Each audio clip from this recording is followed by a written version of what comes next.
Hello and welcome to the EPROM 9. You know the drill. I sit here and ramble while 9 out of 10 people get bored, bugger off to watch something else, and about 1 out of those 10 people will actually stay and watch the full thing through.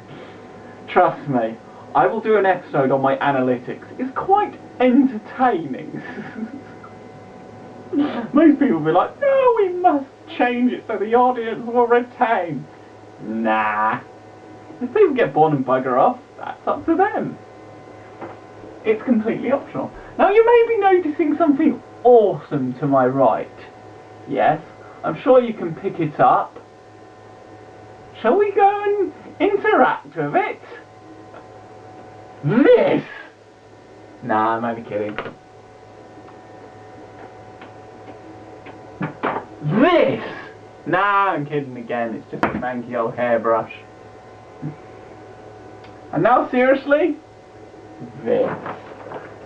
We like you this. Look at the orange plasma with this. And dots. DIR, for example. Whee! And I know some basic DOS commands and stuff because thanks to Unix really. I've written down the hard drive, cylindery, heady, whatchamacallits, because the BIOS battery is dead and these old computers, you need the hard drive configgy things. So, I need a new one of these. You may, well if you're an HD you should be able to read that if the camera is in focus, there is that. You can never guarantee that one. And the other thing? The floppy drive's a bit dead. However, it's a 1.44 standard, 1.44 megabyte standard 3 point something inch floppy, so all good there. I'm going to go home and raid my supply of 2 floppy drives, if they're still there. I don't know if they are, if I use them to repair something else. Otherwise I might have to do some pillaging, and I don't want to do that. But yes, this is a most wonderful beast with a 286 CPU. Not sure if that's 16-bit or not. I need to do some research on the 286 CPU. Maplin's light thing, I'm trying to pull to bits because I want to see if I can do anything else with it. On another note, remember I don't know if I told you a lot of this, I broke my original Maplin's pointer. I have a new Maplin's pointer, which does green and red. It's so cool. It's so awesome. And also, be prepared to see laser experiments, because these 2 torches may look the same, but there's a big difference. This is my original one. This is my new Tesco's torch, because my original one's died. So you know what I did? I got the eBay laser module that I stuck to their blue tack, and I stuck it in this. Whee! And now we have Mr. eBay pointer recommissioned. And we're going to do some laser experiments. And some laser education videos. Because lasers... if you're anything cooler than lasers, maybe you could consider vintage computers, but lasers have a unique coolness that just isn't apparent in anything else. So you'll be seeing some stuff from lasers. Plus of all, despite the flaws I did highlight in the last thing, the eBay one is kind of cool, and I want to do some demonstrations to you. And behind me, there is nothing interesting, apart from wallets, and they don't contain it. I've also looked into this. I don't know if I ever showed this. It basically came out of you know where, where I get all my electronic junk at university. And the great thing is, it's dead. Fantastic, huh? But not surprised considering where it came from. It blew the fuses. After some initial testing, the bridge rectifier seemed shorted, along with a load of power transistors. So I think it'd be worth getting this thing operational, because bench power supplies, especially in this form factor, so easily portable, that you could carry this on holiday through the airport. Yeah, I'm going to do some electronics on the plane. I don't know where I'm going to plug it in, but I'm going to try my best. Because you never know when you might need to fix something. So it'd be worth actually getting that up and operational. I got to get fuses when I was at Maplin's getting this. I was also trying to sell some turntable decks, you know, the sort of DJ kind.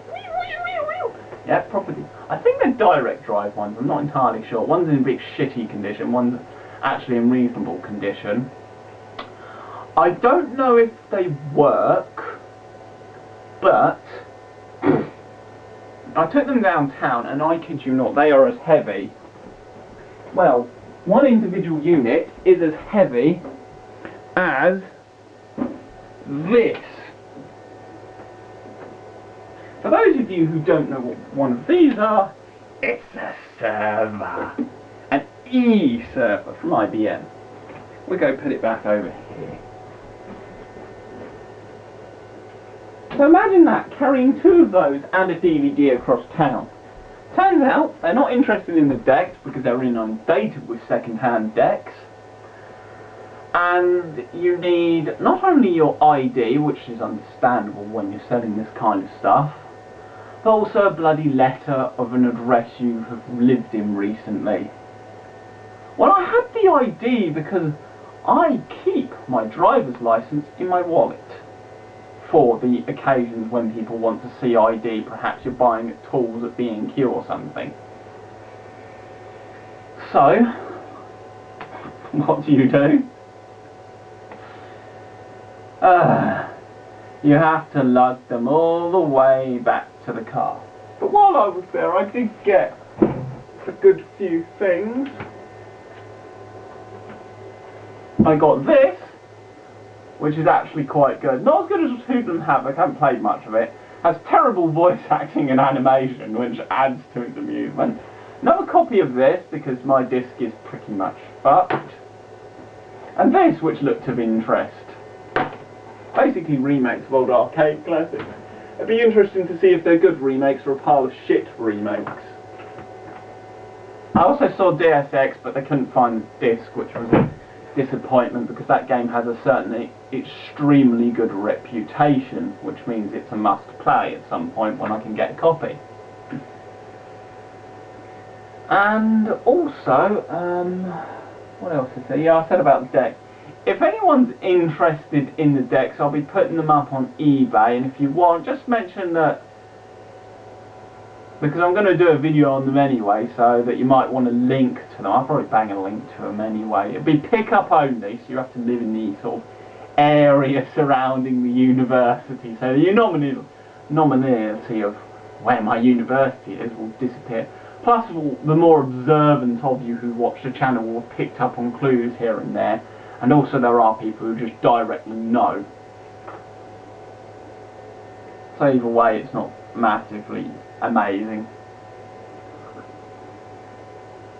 But yeah, if anyone's interested in decks, it might be worth putting a highlight thing up, and then I'll probably get them listed on eBay sooner rather than later. Currently they're sitting in the car, and they shall stay there because they're fucking heavy. And the DVD player, it's been my video test source for years, and I'm not really sure what to do with it. Because we don't need DVD player, and it works. Perhaps I'll throw it in as a freebie with the decks. Depending if they go for a reasonable amount of money or not, I don't know. I don't even know if the things work. I don't have the needles. And to be honest, when it comes to audio equipment, I don't know. The only time I've ever tried to fix anything audio equipment, it failed miserably. So I turned it into a power supply. Audio doesn't interest me. It's not where my skill base lies. I'm not one who restores audio equipment. This kind of stuff, yes. Probably because I don't put in as much time, love and care in audio equipment as I would something like this. But yeah. Also, brightness, you can turn it up stupidly bright and also play with the contrast. And also it's very flickery for the camera, I've noticed, which is not going to make this great. But this will make a great DOS machine for me. It's a laptop, it's DOS, and I can keep it in the house. Look at that. even has its own carry handle. How awesome is that? I finally have a functional plasma screen laptop. See? When you keep vigilant, you never know what you're going to come across. But for now, I must depart and leave you to your own salvation. I was not expecting a gearhead motor to be in here. It's actually quite clever and compact. Considering it's so cheaply made, it's actually kind of clever. Let's get it casting a beam. I know how to do that. Maplin's star laser, Maplin's normal pointer, eBay laser. Which one's the brightest between the eBay and the Maplin's one? Like star thing. Not sure, but it's bright. I'm a good engineer on Time Fortress 2. Hee hee.